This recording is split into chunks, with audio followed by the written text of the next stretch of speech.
you brought up some claims about Kamala Harris. So I want to finish that discussion. She said she didn't favor a ban on fracking now. The reality is she was one of the strongest proponents of that ban, so much so that when she was in California, she sued the Obama administration over granting fracking permits. She didn't just favor the abolition of private health insurance. She was a co-sponsor of the bill with Bernie Sanders as a U.S. Senator for Medicare for All for Americans. The reality is, when you think about the Green New Deal, she was the chief proponent, not just as a co-sponsor of the legislation, but going further and saying she would end the filibuster in the Senate to ram that through. So the reality is she can say what she wants to say now. Those are actions she has taken. All right, folks, if you enjoy the content, be sure to hit that like button and subscribe if you are new. But somebody of national relevance has to be willing to go on CNN and call out Kamala Harris's flip-flopping, because they refuse to do it themselves, even in that sit-down interview, the only one she's done, by the way, so far. So this is a really big chance if you are an honest journalist. Even in their sit-down interview, Dana Bash asked her a little bit about why she flip-flopped on fracking, but then it didn't really follow up or fact check on the actual record there. And let's play that a little bit as a reminder. Do you still want to ban fracking? No, and I made that clear on the debate stage in 2020, that I would not ban fracking. As vice president, I did not ban fracking. As president, I will not ban fracking. In 2019, I believe, in a town hall, you said you were asked, would you commit to implementing a federal ban on fracking on your first day in office? And you said, there's no question I'm in favor of banning fracking. So yes. So it changed in that campaign? In 2020, I made very clear where I stand. We are in 2024, and I've not changed that position, nor will I going forward. I kept my word, and I will keep my word. So obviously, again, good enough on CNN, I guess, for just asking the question, but they did not correct the record there, right? Because when you actually read into it, no, you say, oh, my values have not changed. No, clearly they have. And she never actually properly articulated that it was her who changed her position on fracking in the 2020 debate. She actually used an excuse that because she was VP, it was Joe Biden who would not ban fracking. Let's remember, this has never been clearly explained or defined on her part. And I'm going to ban fracking. When did she do that? I don't remember that. Most people don't remember that. Here's what she actually said in the Pence-Harris VP debate in 2020. I will repeat, and the American people know, that Joe Biden will not ban fracking. That is a fact. Joe Biden will not ban fracking because Joe Biden's position was, let's not ban fracking. And he was at the top of the ticket. But listen to how she mischaracterized it. All right, I'm going to go back through it with you. Will you ban fracking? She asked. No.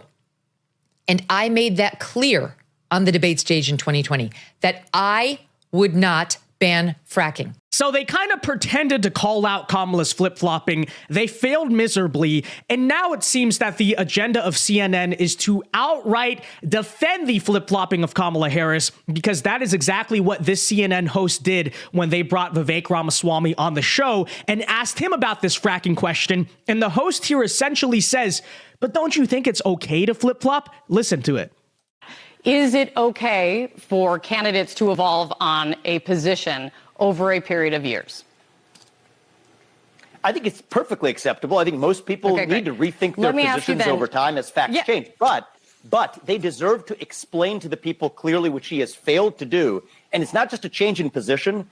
These are hard positions on which she has actually taken policy action, both as a vice president, an attorney general, and a U.S. senator. And simply saying she doesn't believe that anymore is not a sufficient explanation on core issues that affect costs for Americans, health care for Americans, taxation for Americans, including taxes on unrealized gains, on which she has not yet changed her position. That, I think, is a devastating economic policy that's among those she needs to explain. And she hasn't done it. So notice the insane amount of cover that CNN is trying to run for Kamala, because they say, is it okay to change your position? And then Vivek says, yes, but, and the host is like, okay, let's move on now, because again, It's not the fact that she changed her position. It's the fact that she essentially pretends, she lies about the positions that she ever held. And on top of that, fails to explain why she changed those positions. In fact, her excuse was that, look, my values actually have not changed. Well, if you go back to 2020 and your values included banning fracking, why is it unreasonable now to suggest that if you say in your own words your values haven't changed, then, I don't know. But listen more as Vivek tries to bring this up on CNN, and they once again try and fail to shut down any mention of Kamala Harris maybe not believing the same things that she once used to. You brought up some claims about Kamala Harris. I want to finish that discussion. She said she didn't favor a ban on fracking now. The reality is she was one of the strongest proponents of that ban, so much so that when she was in California, she sued the Obama administration over granting fracking permits. She didn't just favor the abolition of private health insurance. She was a co-sponsor of the bill with Bernie Sanders as a U.S. Senator for Medicare for All for Americans. The reality is, when you think about the Green New Deal, she was the chief proponent, not just as a co-sponsor of the legislation, but going further and saying she would end the filibuster in the Senate to ram that through. So the reality is she can say what she wants to say now. Those are actions she has taken. Is someone allowed to evolve? Of course they are. But she deserves to explain exactly why she's changed those positions. And again, she has not explained. Okay. In fact, she implied that she hasn't. What did she say? My values haven't changed. Okay. That means everything you said in the past and did, by the way, also did. Totally fair game. Exactly what her position is. If it's not a ban on fracking, what exactly is it? What exactly is her health care plan if she no longer favors abolishing private health insurance, which just 4 short years ago when she ran for president, she did.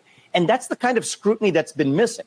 I think Donald Trump has received plenty of scrutiny, and I give credit to him for sitting for hostile interviews that Kamala Harris has not. Exactly. Now, predictably, when Vivek was on CNN this week, instead of, kind of following up on this, they tried to shift the goalpost and change the discussion to be about Donald Trump. Very predictable, but let's take a listen. Why is he struggling to state a clear position on abortion then? So again, I respectfully disagree with your characterization there about him struggling to state a position. The truth of the matter is Donald Trump has been crystal clear that, first of all, this is an issue for the states. And that is an issue that he's going to be voting on in the state of Florida, right? Well, first of all, in his capacity for running for U.S. president, what he's running for Kamala Harris against, he has been clear that he is against a federal ban on abortion. Now, on the Florida bill, which I want to address as well, there is a difference between being opposed to a 6-week ban, which he's been consistent on, both during the campaign when I ran against him, as well as throughout, that he's against a 6-week ban. That is different than what this ballot measure accomplishes. And I know you know that, Kate.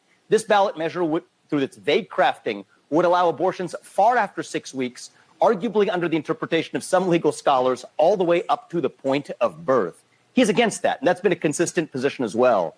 So I do think this attempt by Democrats, and it's politics, so you'd expect it, to conflate an opposition to a 6-week ban with somehow being in favor of a ballot measure that actually would allow for far more than that, is, I think, sophistry. And the job of voters, I hope they do it, is to see through that, even if it's served up to the media.